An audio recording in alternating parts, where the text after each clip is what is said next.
अस्सलाम वालेकुम। मेरे चैनल प्रोफेसर खिज़र अब्बास पर खुशामदीद। चैनल को सब्सक्राइब करके बेल का आइकन दबाएं। वीडियो को लाइक, कमेंट और शेयर करें। बहुत बहुत शुक्रिया। बिस्मिल्लाहिर्रहमानिर्रहीम। अहबाब ज़ीवकार अस्सलाम वालेकुम। मैं हूं प्रोफेसर खिज़र अब्बास और आप देख रहे हैं मेरा YouTube channel professor Khizar Abbas. मैं आजकल आपकी खिदमत में अल्लामा इकबाल की नज़्म जवाब शिकवा की तशरीह पेश कर रहा हूँ। तो आज मैं इसका 7वां हिस्सा बल्कि छठा हिस्सा आपकी खिदमत में लेके हाजिर हुआ हूँ। यानी इसका बंद नंबर 21 से लेके बंद नंबर 24 की तशरीह पेश करने लगा हूँ। मगर नज़्म की तरफ बढ़ने से पहले मेरी आपसे गुजारिश है, अगर अभी तक आपने मेरा चैनल सब्सक्राइब नहीं किया तो बराए मेहरबानी चैनल सब्सक्राइब करके बेल का आइकन दबा दें ताकि मेरी हर आने वाली वीडियो आप तक पहुंचती रहे।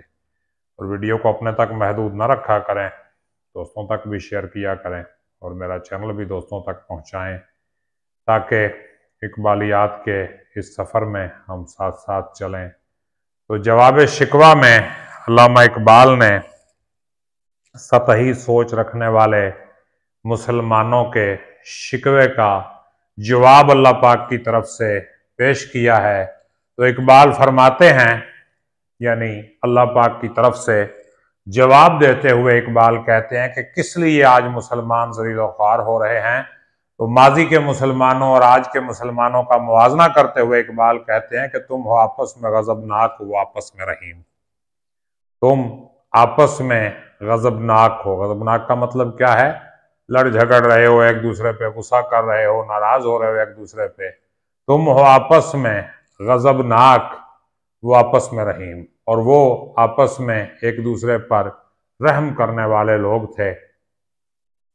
अल्लाह ने कुरान मजीद में उन अहले ईमान की सिफ्त जो है इस तरह बयान की है कि मुहम्मदुर रसूलुल्लाह वल्लज़ीना माहू अशद्द अलल कुफ़ार व रहमाउ बैनहुम, यानी वो काफरों पे बड़े सख्त हैं और आपस में बड़े मेहरबान हैं। जैसा कि खुद इकबाल ने फरमाया, वो हल्का यारां तो बरेशम की तरह नरम, रज़्म हक व बातिल हो तो फौलाद है मोमिन। यानी वो मुसलमान आपस में तो बड़ी मोहब्बत करने वाले थे, प्यार मोहब्बत से रहने वाले थे, मगर काफरों के मुकाबले में वो दो धारी तलवार बन जाते थे। तो वो कहते हैं तुम हो आपस में गज़बनाक, वो आपस में रहीम। आज के मुसलमान आपस में एक दूसरे से लड़ने के लिए तैयार हैं और वो आपस में मेहरबान थे, एक दूसरे पर रहम करने वाले थे।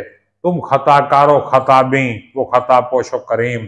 तुम खताएं करने वाले हो और दूसरों की खताएं ढूंढते हो। खताबी का मतलब खताएं देखने, खुद भी खताएं करते हो, गलतियां करते हो और दूसरों की भी गलतियां निकालते हो। और वो लोग जो थे वो खता पोश थे, यानी दूसरों की गलतियों पर, ऐबों पर, खताओं पर पर्दे डालते थे और करीम मेहरबान थे। चाहते सब हैं कि हों औज सुरैया पे मुकीम। सब लोग ये चाहते हैं कि वो औज सुरैया पे, सितारों की बुलंदी पे जाके कयाम कर लें। पहले वैसा तो कोई पैदा करे कल्ब सलीम।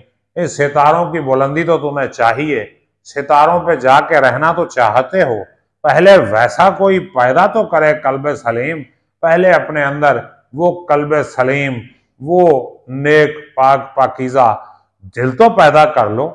चाहते तो हो कि सितारों पे जाके क़याम कर लो, बुलंदी पे जाके क़याम करो, मगर वो दिल तो पैदा करो। और तख्त फ़गफूर भी उनका था, शरीर कै भी। फ़गफूर चीन के बादशाह का तख्त भी उनके कब्जे में था और कै ईरान के बादशाहों का तख्त भी उनके कब्जे में था। यूं ही बातें हैं कि तुम में वो हमीयत है भी, तुम सिर्फ बातें करने वाले हो। तुम्हारे अंदर तुम्हारे असलाफ की, तुम्हारे बुजुर्गों की गैरत नहीं है, उसका कोई नामो निशान नहीं मिलता। और खुदकुशी शेवा तुम्हारा, तुम अपने आप को मार डालते हो। खुदकुशी ये नहीं कि अपनी जान ले ली जाए, मतलब यह कि अमल को तर्क करके तकदीर पे राजी होकर बैठ जाना, यह भी एक तरह की खुदकुशी है। खुदकुशी शेवा तुम्हारा, वो गुयूरो खुददार, वो गैरतमंद थे, वो खुददार थे। वो तुम अखुवत से गुरेजा, वो अखुवत पे निसार। तुम अखुवत पे, भाईचारे से गुरेजा हो, दूर भागते हो और वो भाईचारे पे कुर्बान होते थे। तुम हो गुफ्तार सरापा, वो सरापा किरदार। तुम सिर्फ बातें करने वाले हो, वो अमल करके दिखाते थे। तुम सर से लेके पैरों तक बातें करने वाले हो, वो अमल करने वाले लोग थे, वो अमल करने वाले मुसलमान थे। तुम तरसते हो कली को, वो गुलिस्तां बकिनार। तुम जो है एक कली के लिए तरस रहे हो, वो तो बाघ को अपनी गोद में लेके बैठे। जी पुराने मुसलमानों की बात कर रहे हैं कि माजी के जो मुसलमान थे, जो दौरे अरूज के मुसलमान थे, वो इस सतह के मुसलमान थे कि तुम तो एक कली के लिए तरस रहे हो, वो पूरा गुलिस्तान गोद में लेके बैठते थे। अब तलक याद है कौमों को हिकायत इनकी उनकी, अब भी कौमों को उनकी कहानियां याद हैं, और नक्श है सफ़ा हस्ती पे सदाकत उनकी, और उनकी सच्चाई दुनिया के सफ़े पर छपी हुई है, नक्श है। और मिसले अंजुम उफ़क़े कौम पे रोशन भी हुए, यानी वो मुसलमान क्या हुए, मिसले अंजुम सितारों की तरह उफ़क़े कौम पे रोशन भी हुए, वो कौम के उफ़क़ पे रोशन हुए, और बूते हिंदी की मोहब्बत में बरहमन भी हुए, हिंदुस्तान की मोहब्बत में वो बरहमन भी बन गए। मतलब ये कि हिंदुस्तान में आए तो हिंदुस्तान के रंग में वो रंग गए। अल बैरूनी के बारे में कहा जाता है ना कि वो हिंदू मत और हिंदुओं के बारे में मालूमात हासिल करने के लिए हिंदू का रूप धार के मंदिरों में भी चला जाता था। कि शौक परवाज में महजूर नशेमन भी हुए, मुसलमानों ने परवाज के शौक में अपने नशेमन छोड़ दिए। महजूर का मतलब है जुदा होना, दूर होना। अपने नशेमन को उन्होंने छोड़ दिया, अपने घोंसले को छोड़ दिया। बेअमल थे ही जवां दीन से बदजन भी हुए, बेअमल थे ही जवां दीन से बदजन भी हुए।